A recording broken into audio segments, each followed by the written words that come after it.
that another vehicle may have been involved in a passing maneuver near the tanker truck. The driver of the truck appears to have reacted by pulling to the right. The tanker truck departed the roadway. After departing the roadway, the truck rolled over and the cargo tank was compromised. The tank was loaded with approximately 7,500 gallons of anhydrous ammonia. Damage to the cargo tank resulted from collision of the tank with a parked utility trailer. As it rolled over, the tanker truck jackknifed and exposed the head end of the tank. As momentum carried the tank forward, it came into contact with the hitch on the utility trailer. The hitch punctured the cargo tank, leaving a hole approximately 6 inches in diameter. Damage to the tank led to the release of anhydrous ammonia. Anhydrous ammonia is commonly used for a variety of industrial and agricultural purposes. It is both caustic and hazardous in its concentrated form. Multidisciplinary investigators from NTSB's highway safety and rail, pipeline, and hazardous materials teams arrived yesterday. This morning, I joined our team for a preliminary inspection of the crash site and the truck and the tanker wreckage. The NTSB team is led by Steve Prouty, who is the investigator in charge. Steve is a 13-year veteran of the NTSB with a previous career in law enforcement. Steve and our team of investigators will examine the areas of human performance, survival factors, motor carrier factors, highway factors, vehicle factors, and technical reconstruction. With regard to this tragedy, we at NTSB are particularly interested in issues relating to cargo tank crashworthiness, hazardous materials routing, and operations of the motor carrier. In addition to our investigators, we have a specialist from our Office of Transportation Disaster Assistance on scene who will be working closely with the families and local agencies to provide support to those involved. Our investigative team will be on scene for 4 to 6 days, and a preliminary report is expected to be published in about 30 days. Final reports take between 12 and 24 months to complete. I also want to offer additional information about the mission of the National Transportation Safety Board. NTSB is an independent federal agency, and we are charged by Congress with investigating every civil aviation accident in the United States and significant accidents in railroad, highway, marine, and pipeline. We also issue safety recommendations aimed at preventing future accidents. Among those with whom we are working closely are the Federal Motor Carrier Safety Administration, the Pipeline and Hazardous Materials Administration, the Illinois State Police, and the Illinois Department of Transportation. We are grateful for the support of these and other cooperating agencies.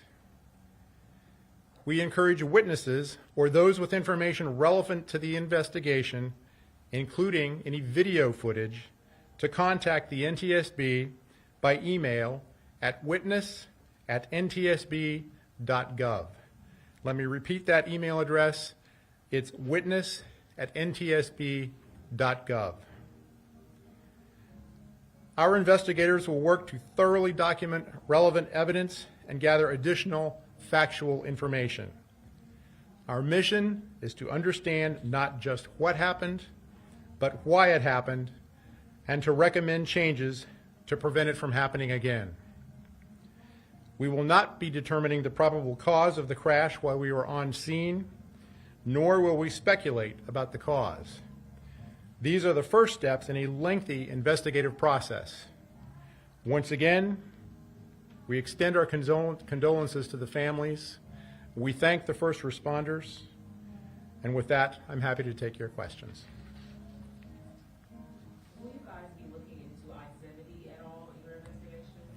Well, certainly we'll be looking at the factors that resulted in diversion of traffic off of I-70. We don't have much information on that at this early stage, but that's one of the things that certainly we'll be considering. I know we talk about these things in lengthy terms. About how long did this crash take to happen? I don't think we know enough yet to give you any kind of an accurate information or accurate assessment on that, but it happened in a relatively short period of time. This was a rapid sequence of events.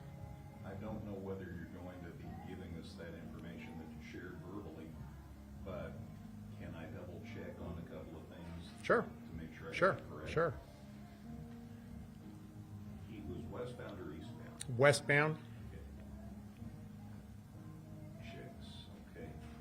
And then he was swerved to the right, ran off and overturned.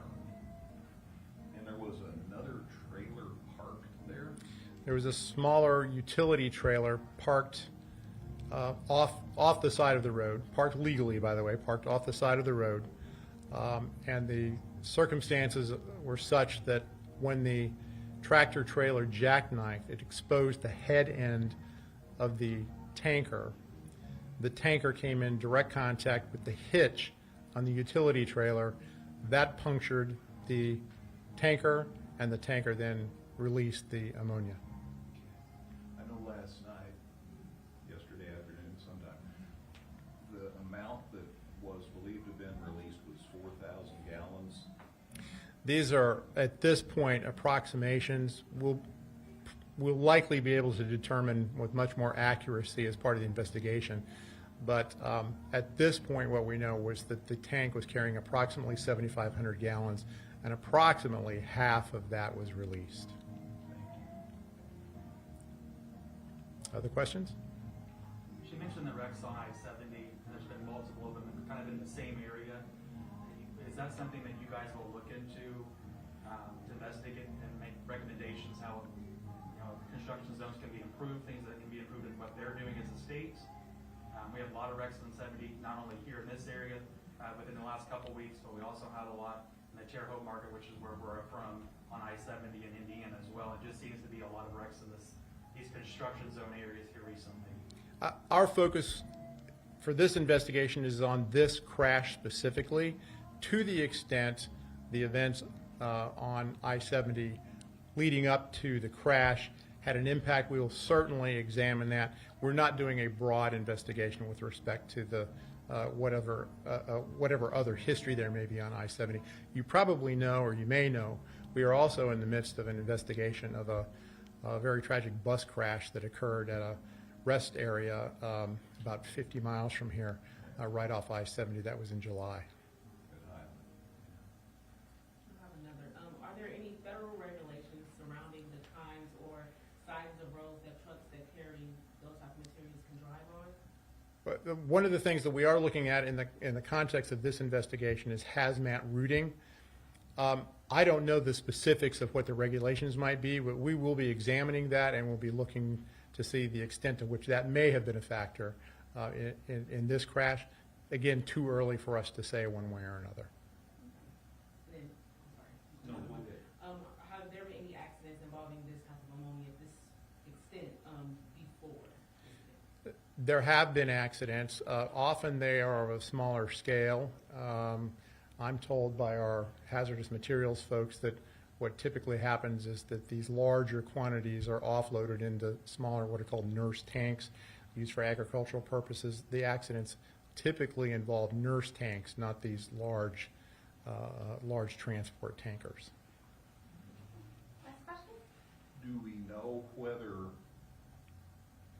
do you have enough information yet to know whether he would have been on 70 had he not been routed off onto 40? We don't have that information yet, no. We'll certainly be seeking to determine that, but it's too early for us to be able to say. Thank you all very much for your interest this afternoon. And by the way, the music was free. Maybe you shipped them in.